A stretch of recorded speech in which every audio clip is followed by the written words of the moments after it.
Halo sahabat JKN, selamat datang kembali di episode terbaru bersama saya Santi. Kali ini saya akan membahas mengenai topik yang kiranya sangat kontra dan diperdebatkan di antara kalangan peserta BPJS Kesehatan ya. Apalagi kalau bukan denda pelayanan. Nah, apa sih denda pelayanan itu dan kenapa sih denda pelayanan itu diterapkan? Nah, kita akan mengupas lebih lanjut dengan narasumber kita yaitu Mas Gandis yang akan mengenal lebih jauh tentang denda pelayanan. Selamat datang Mas Gandis. Selamat datang. Ya, terima kasih telah meluangkan waktunya untuk memberi informasi kepada kita semua. Baik, langsung saja ke pertanyaan yang pertama, yaitu sebelum masuk lebih lanjut tentang denda pelayanan ini, kiranya bisa di-share tipis-tipis Mas, atau dijelaskan secara singkat mengenai apa sih denda pelayanan itu dan kenapa denda pelayanan itu diterapkan. Jadi begini, sebenarnya denda pelayanan adalah denda yang diberikan kepada peserta BPJS Kesehatan yang memiliki tunggakan, kemudian sudah melunasi tunggakannya, kemudian 45 hari dari pelunasan tunggakan dia mengakses pelayanan rawat inap di rumah sakit. Nah, barulah nanti peserta itu akan mendapatkan denda pelayanan. Kurang lebih seperti itu. Dan kenapa ini diterapkan ya Mas? Jadi sesuai dengan amanat peraturan presiden bahwa denda pelayanan itu diberikan kepada peserta agar peserta itu tetap rutin membayar kewajiban iurannya setiap bulan. Jadi jangan sampai ada peserta yang menunggak pembayaran iurannya. Seperti itu. Baik, cukup jelas ya.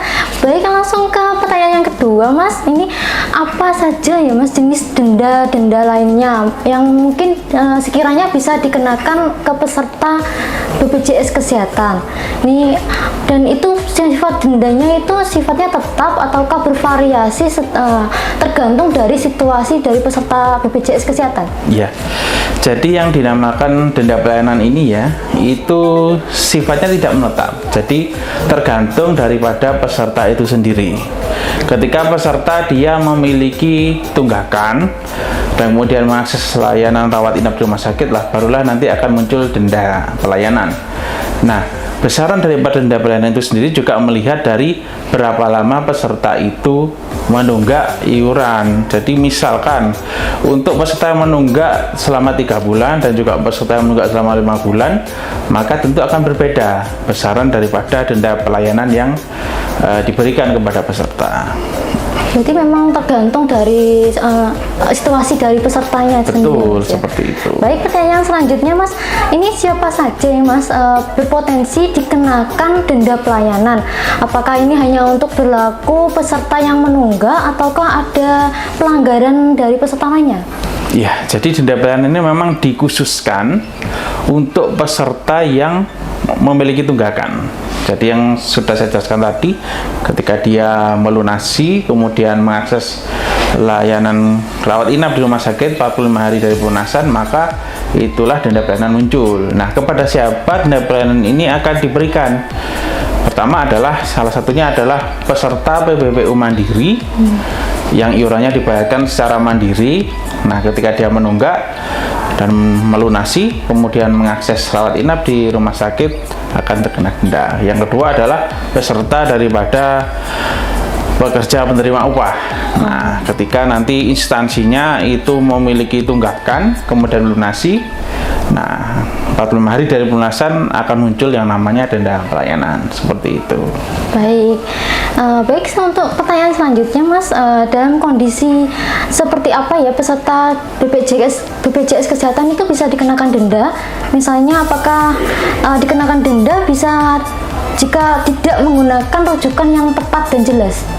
Ya, jadi denda itu hanya khusus untuk peserta yang menunggak dan melunasi tunggakannya, kemudian 45 hari dari pelunasan itu dia mengakses rawat inap di rumah sakit, khusus untuk peserta yang seperti itu. Oh, baik. Baik, untuk pertanyaan selanjutnya, ini bagaimana ya Mas mekanisme penerapan denda ini? Apakah peserta ini diberitahu dahulu sebelum terkena denda, ataukah langsung dikenakan denda saat akan memakai layanan BPJS? Ya. Jadi ketika peserta yang menunggak ini kemudian dia melunasi tunggakannya. Nah, kalau peserta ini mempunyai aplikasi yang namanya Mobile JKN, ketika peserta cek status kepesertaannya yaitu aktif setelah pelunasan, maka akan muncul di situ bahwa peserta masuk dalam masa denda pelayanan atau denda rawat inap. Di situ akan muncul warning di situ. Nah, kemudian bagaimana peserta mengetahui terkait dengan denda ini? Ketika peserta yang 45 hari dari pelunasan mengakses rawat inap di rumah sakit, maka di bagian informasi rumah sakit nanti akan memberikan informasi bahwa peserta ini memiliki denda pelayanan. Kemudian akan dihitungkan pula secara sistem dan akan diinformasikan oleh pegawai di informasi rumah sakit atau administrasi rumah sakit akan menginfokan berapa besaran daripada denda pelayanan tersebut. Baik, jadi sebelum diterapkan denda itu sebelumnya sudah ada informasinya terlebih dahulu di Mobile JKN ya Mas? Betul. Terus sebelum akan memakai layanan BPJS, berarti kalau yang akan memakai layanan BPJS itu di rumah sakitnya? Ya, betul seperti itu. Baik, untuk pertanyaan selanjutnya itu tujuan utama Mas dari penerapan denda pelayanan ini tuh apa ya? Apa lebih ke mendisiplinkan peserta agar membayar iuran secara rutin, ataukah ada alasan dibalik kebijakan dari ini? Ya, jadi sebenarnya denda pelayanan itu untuk mengedukasi bahwa peserta itu memang seyogyanya atau seharusnya itu secara rutin membayarkan kewajiban iurannya setiap bulan. Jadi jangan sampai peserta itu tidak melakukan pembayaran iurannya secara rutin, karena kita sendiri sudah menyediakan berbagai macam kanal dan informasi yang bisa digunakan untuk melakukan pembayaran iuran.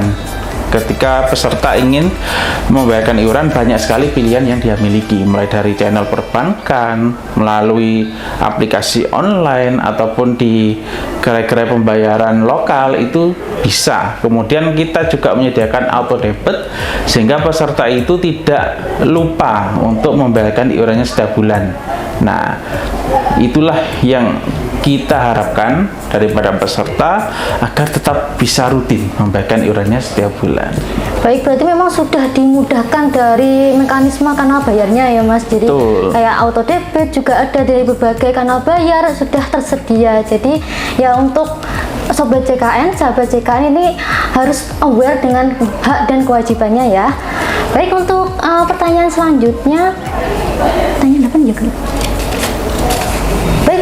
selanjutnya, bagaimana denda pelayanan ini berdampak pada peserta BPJS Kesehatan ya Mas?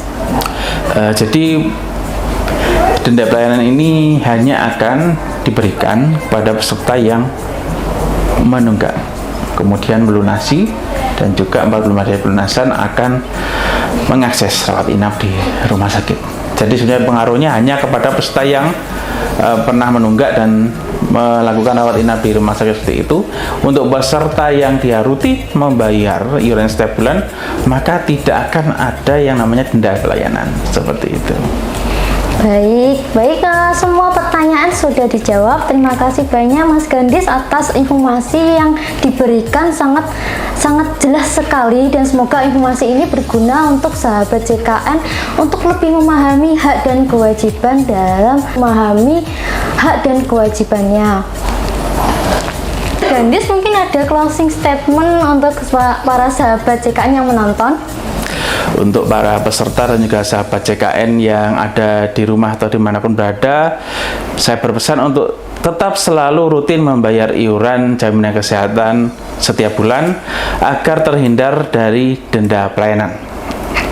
Baik, demikianlah podcast pada hari ini. Sampai jumpa di episode selanjutnya. Salam sehat.